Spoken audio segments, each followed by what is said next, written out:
Hello বন্ধুরা, welcome to my new video.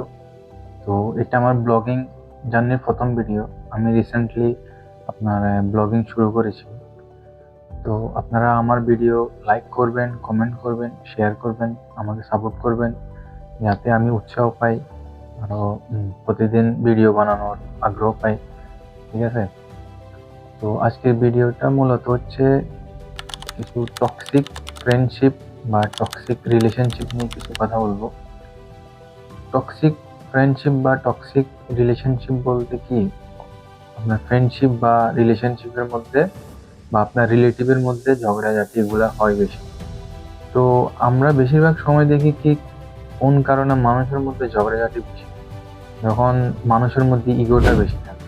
Ego. তো আপনি আমার সাথে কোনো কিছু নিয়ে আমার সাথে ঝগড়া হয়েছে, আপনি আমার সাথে কথা বলছেন না। আপনার সে আমার বন্ধু হোক, আপনার পারিবারিক সদস্য হোক, বা আমার রিলেটিভ কেউ হোক। তো ও মনে করবে কি, এখানে তো আমার কোনো দোষ নেই, আমি কেন ওকে সরি বলতে যাব? আমি ভাববো কি, এখানে তো আমার কোনো দোষ নেই, আমি কেন ওকে সরি বলতে যাব?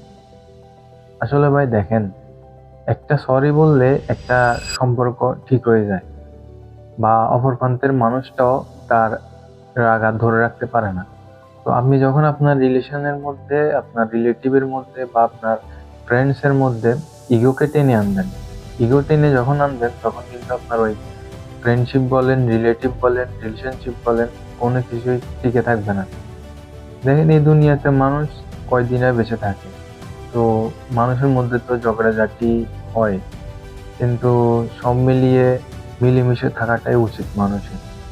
তো আমরা কিন্তু সেটা করি না। আমরা প্রতিনিয়ত খুঁজে থাকি ওর সাথে কিভাবে আমার দূরত্বটা বাড়ানো যাবে, বা ও আমার সাথে এরকম ভাবে ঝগড়া করছে, এখন ওর সাথে আমি